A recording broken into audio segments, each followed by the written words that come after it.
जय हिंद दोस्तों इस वीडियो में आपको बताने वाला हूं नॉर्दर्न कोलफील्ड्स लिमिटेड यानी कि Coal India technician and foreman online form 2020 के बारे में कि कैसे आपको ये फॉर्म फिलअप करना है। तो आप इस वीडियो को देखते रहिए, मैं आपको इसके बारे में पूरी जानकारी देने वाला हूं जिससे कि आप इस फॉर्म को बिना किसी मिस्टेक के भर पाओगे। तो चलिए दोस्तों शुरू करते हैं। दोस्तों यहाँ पर फॉर्म फिलअप करने से पहले आप जान लीजिए कि इसमें कौन लोग एलिजिबल है आवेदन करने के लिए और कौन लोग एलिजिबल नहीं है। तो इंपॉर्टेंट डेट्स की यहाँ पर सबसे पहले बात करते हैं। आप लोग इसमें 3 अगस्त 2020 यानी कि आज से फॉर्म फिलअप करना स्टार्ट कर सकते हो और इसका अप्लाई लिंक एक्टिवेट हो चुका है और आप लोग इसमें 25 अगस्त 2020 तक फॉर्म को भर पाओगे।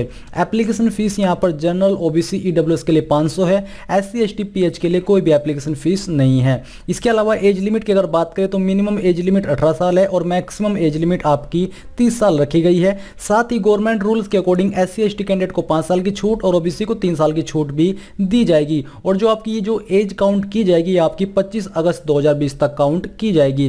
वैकेंसी डिटेल की बात करें तो इसके अंदर टोटल 512 पद है। सुपरवाइजर असिस्टेंट फोरमैन के लिए 79। इस पर आवेदन करने के लिए आपसे 3 year engineering diploma in electronics या फिर मैकेनिकल इंजीनियरिंग की योग्यता मांगी है। टेक्नीशियन पोस्ट के लिए 433 पद है और आवेदन करने के लिए आपसे 10वीं, साथ ही आपके पास ITI सर्टिफिकेट होना चाहिए रिलेवेंट ट्रेड के अंदर। अब यहाँ पर आप दोस्तों कैटेगरी वाइज वैकेंसी डिटेल भी चेक कर सकते हो। अब चलिए आपको मालूम हो गया होगा कि आप इसमें एलिजिबल हो या फिर नहीं हो। अगर एलिजिबल हो तो आप आगे इस वीडियो को देखते रहिए, नहीं तो आप इस वीडियो को शेयर कर दीजिए अपने दोस्तों के साथ या फिर प्लेटफॉर्म पर जहां पर आप यूज करते हो जिसको सबसे ज़्यादा, ताकि ये जानकारी उन लोगों तक पहुंचे जो लोग इसमें एक्चुअली एलिजिबल है आवेदन करने के लिए और अपना इंटरेस्ट रखते हैं इसमें अप्लाई करने के लिए। अब चलिए बात करते हैं फॉर्म फिलअप प्रोसेस के बारे में।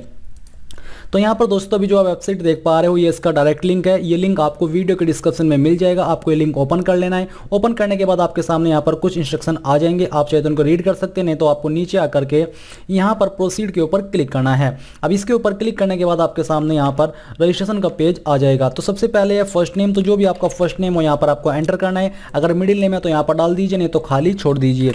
इसके बाद आपको अपना लास्ट नेम यहाँ पर एंटर करना है। आधार नंबर, अगर आप आधार नंबर देना चाहते हो तो आप यहाँ पर दे सकते हैं, नहीं तो आप इसको खाली भी छोड़ सकते हैं। ईमेल आईडी दोस्तों यहाँ पर आपको अपनी फिलअप कर देनी है। तो चलिए हम यहाँ पर ये ईमेल आईडी फिलअप कर देते हैं।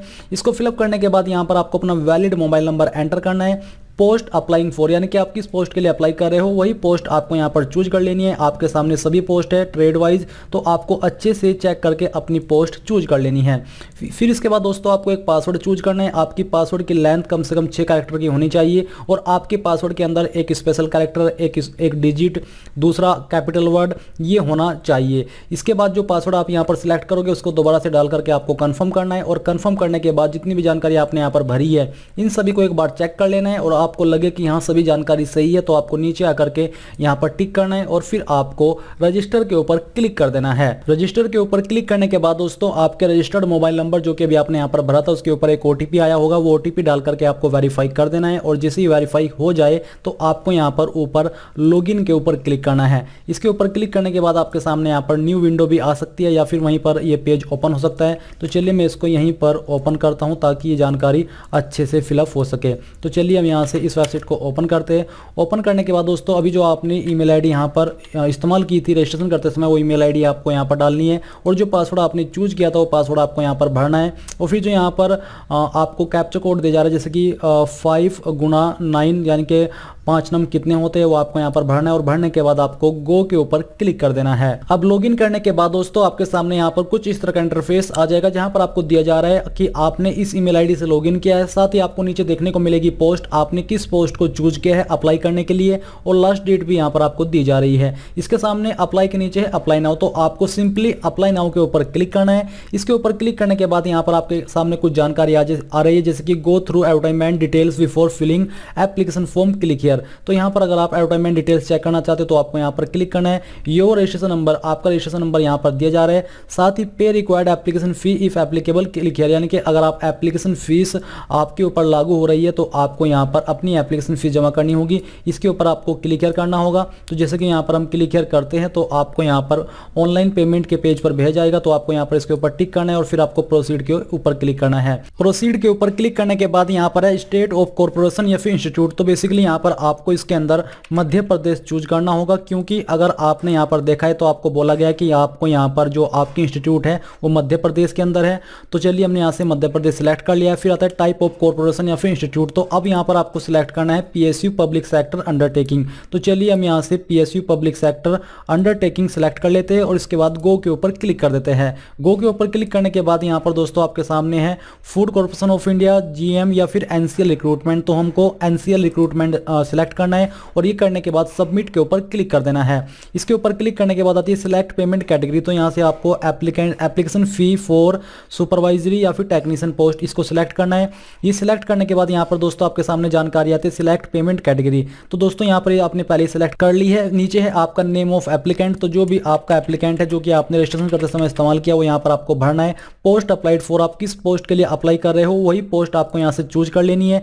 जेंडर आपका क्या हो यहाँ से आपको सिलेक्ट करना है। कास्ट कैटेगरी आपकी क्या हो यहाँ से आपको चूज करनी है और उसी के अकॉर्डिंग आपको फीस भी जमा करनी होगी। ये करने के बाद आपको डेट ऑफ बर्थ यहाँ पर अपनी डालनी है। Have you read the notification आपको इसके अंदर यस करना है। साथ ही नेम ऑफ फादर और हस्बैंड, अगर आपकी शादी हो चुकी है तो आपको अपने पति का नाम देना है, नहीं तो आपको अपने पिताजी का नाम यहाँ पर एंटर कर देना है। रजिस्ट्रेशन नंबर आपका क्या है जो कि आपको यहाँ पर देखने को मिलेगा, ये आपका रजिस्ट्रेशन नंबर है। यही रजिस्ट्रेशन नंबर आपको यहाँ पर भर देना है। फीस का जो अमाउंट है वो यहाँ पर दिया जा रहा है। रिमार्क्स अगर आप कोई देना चाहते हो तो आप यहाँ पर डाल दीजिए, नहीं तो आप इसको खाली भी छोड़ सकते हो। फिर नीचे आपको नेम, डेट ऑफ बर्थ फिर से डालनी है, मोबाइल नंबर डालना है, ईमेल आईडी डालनी है और जो सिक्योरिटी कोड यहाँ पर दिया जा रहा है वो यहाँ पर आपको डालना है और डालने के बाद सबमिट के ऊपर क्लिक करना है। सबमिट के ऊपर क्लिक करने के बाद ये सेम जानकारी आपको कंफर्म करने को मिलेगी और इसको कंफर्म करने के बाद दोस्तों आप जिस भी माध्यम से अपनी एप्लीकेशन फीस जमा करना चाहते हो कर पाओगे। और जब आपकी एप्लीकेशन फीस जमा हो जाए तो आपको उसकी एक रिसिप्ट ले लेनी है और रिसिप्ट लेने के बाद आपको यहाँ पर आना है और आपको यहाँ पर इसके नीचे टिक करना है। अब ये जानकारी सिर्फ एप्लीकेशन फीस की उन्हीं को भरनी है जो कि फीस पे कर रहे हैं। अगर आप SC ST PH से इस फॉर्म को भर रहे हैं तो आपको कोई एप्लीकेशन फीस जमा करने की आवश्यकता नहीं है। बस आपको यहाँ पर simply I am ready to apply इसके ऊपर क्लिक करना है। अब इसके ऊपर क्लिक करने के बाद आपके सामने यहाँ पर इस तरह का पेज आ जाएगा। तो यहाँ पर है आपका फर्स्ट नेम। तो आपको अपना फर्स्ट नेम 10वीं की मार्कशीट के अनुसार यहाँ पर डालना है। मिडिल नेम यहाँ पर डाल दीजिए और लास्ट नेम आपको यहाँ पर भर देना है। ये भरने के बाद आप यहाँ पर देखोगे फादर हस्बैंड नेम, तो आपको अपने पति या फिर पिताजी का नाम एंटर कर देना है। अगर आपकी शादी हो चुकी है तो आपको अपने पति का नाम, नहीं तो आपको अपने पिताजी का नाम यहाँ पर भरना होगा। यहाँ पर आपको एक एक करके सेम तरीके से नाम भरना है। मिडिल नेम यहाँ पर डालना है और लास्ट नेम आपको यहाँ पर डालना होगा फादर या फिर आपके हस्बैंड का। मदर्स फर्स्ट नेम, तो आपकी माताजी का जो भी फर्स्ट नेम हो यहाँ पर आपको एंटर कर देना है। मिडिल नेम आपको यहाँ पर डालना है और लास्ट नेम आपको यहाँ पर भरना होगा। कैटेगरी आपकी क्या हो यहाँ से आपको सिलेक्ट कर लेनी है। तो अगर आप जनरल OBC और EWS से भरोगे तो आपको फीस देनी है। SC ST से भरोगे तो आपको फीस देने की आवश्यकता नहीं पड़ेगी। जेंडर आपको यहाँ से अपना सिलेक्ट कर लेना है। रिलीजन आपका जो भी है वो यहाँ से आपको सिलेक्ट करना है। अगर आप एक्स सर्विसमैन हो तो यस कर दीजिए, नहीं तो नो ही रहने दीजिए। डिफेंस आई कार्ड नंबर अगर आपके पास है तो आपको यहाँ पर उसकी जानकारी देनी होगी, बट ये एक्स सर्विसमैन को भरनी है, नहीं तो आपको कोई भी भरने की जानकारी आवश्यकता नहीं है। अगर आप पर्सन विद डिसेबिलिटी यानी कि विकलांग हो तो यस कर दीजिए, नहीं तो आपको यहाँ पर नो कर देना है। ये करने के बाद आप यहाँ पर नीचे देखोगे डेट ऑफ बर्थ, तो आपको इसके ऊपर क्लिक करना है और यहाँ से अपनी डेट ऑफ बर्थ सिलेक्ट करनी होगी। तो यहाँ पर आपको माइनस के निशान पर क्लिक करना है अगर आपको बैक में जाना है और इसको सिलेक्ट करने के बाद अपना ईयर सिलेक्ट कीजिए। फिर यहाँ से मंथ और यहाँ से डे, तो आपकी डेट ऑफ बर्थ आ जाएगी। ये डेट ऑफ बर्थ आने के बाद आपको यहाँ पर नीचे आना है। आप यहाँ पर देखोगे मैरिटल स्टेटस, तो आपको सिंगल या फिर जो भी आपका स्टेटस है वो सिलेक्ट कर लेना है। Have you passed the matriculation, क्या आपने 10वीं पास कर ली है? अगर कर लिया तो यहाँ पर यस कर दीजिए। फिर आता है मैट्रिकुलेट और इक्विवेलेंट एग्जामिनेशन पास्ड, तो आपको यही रहने देना है। Do you possess tech qualification, यानी कि जो आपकी ITI मांगी है तो आपको यहाँ पर यस करना है, क्योंकि तभी आप एलिजिबल हो पाओगे। इसके बाद दोस्तों आपको एंटर सर्टिफिकेट नंबर, यानी कि जो भी आपकी मार्कशीट का सर्टिफिकेट नंबर है ITI का, वो आपको भरना है। किस ईयर के अंदर आपने पास की वो आपको यहाँ पर भरना होगा। Do you possess apprenticeship certificate, अगर आपके पास है तो यस कीजिए, नहीं तो आपको नो करना है। अगर आप यहाँ पर यस करोगे तो आपको यहाँ पर सर्टिफिकेट नंबर और ईयर ऑफ पासिंग भरना होगा। आर यू डिपार्टमेंटल कैंडिडेट, अगर आप हो तो यस कर दीजिए, नहीं तो आपको नो करना है।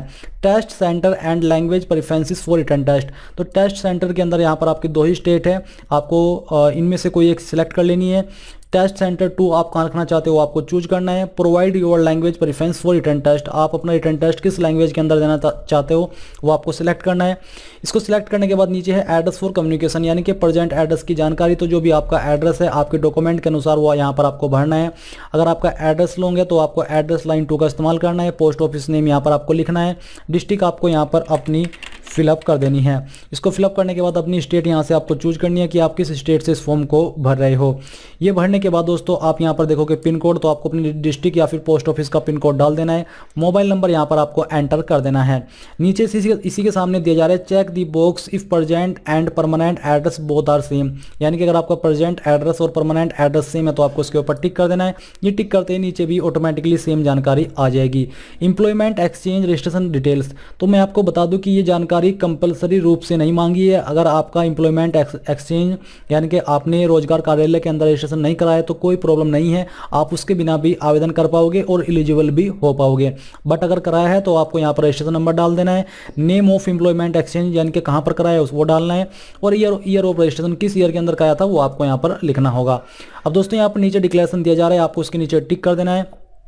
टिक करने के बाद जितनी भी जानकारी आपने यहाँ पर भरी इन सभी को एक बार कंफर्म कर लेना है और फिर आपको सेव एंड नेक्स्ट के ऊपर क्लिक करना होगा। बट जो इस फॉर्म को जनरल ओबीसी से भर रहे हैं उनके सामने यहाँ पर फीस की जानकारी भी आएगी और उन कॉलम के अंदर आपको सेम जानकारी भरनी होगी जो कि आपने अभी फीस को जमा करते समय भरी थी। फिर आपको सेव एंड नेक्स्ट के ऊपर क्लिक करना है। सेव एंड नेक्स्ट के ऊपर क्लिक करने के बाद यहाँ पर आपके सामने क्वालिफिकेशन की जानकारी आ जाएगी। तो यहाँ पर आपको मैट्रिकुलेशन एग्जामिनेशन पास्ट में मैट्रिकुलेशन के ऊपर टिक करना है, या फिर ये ऑटोमेटिकली फिलअप है, आपको ये करने की आवश्यकता नहीं है। स्ट्रीम आपका क्या था आपको यहाँ पर भरना है। तो बेसिकली अगर आपने जिन जिन सब्जेक्ट के साथ अपनी 10वीं पास की है उन सब्जेक्ट के नाम यहाँ पर आपको लिखने होंगे। तो चलिए हम यहाँ पर इनको फिलअप कर देते हैं।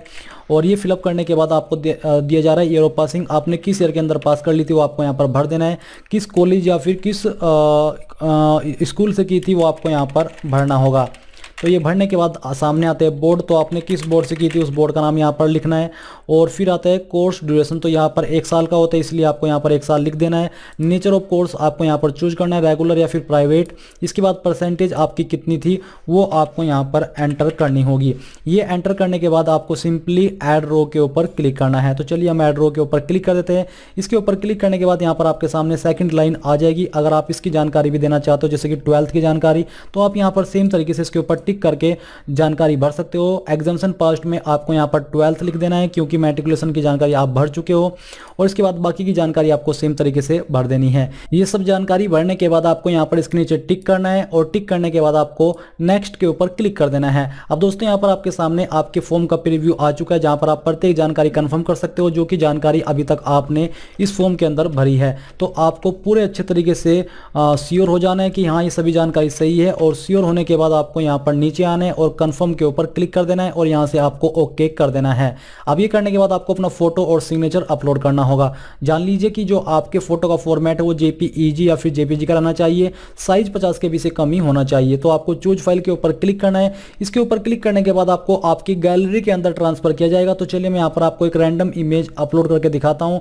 तो हम यहाँ से पिक्चर पर आते हैं और पिक्चर पर आने पर हम ये एक रैंडम इमेज चूज करते हैं और उसको ओपन कर देते हैं। ओपन करने के बाद यहाँ पर आपकी फाइल का नेम आ जाएगा और फिर आपको अपलोड के ऊपर क्लिक करना है। इसके ऊपर क्लिक करने के बाद देखोगे फाइल सक्सेसफुली अपलोडेड, आपको ओके करना है।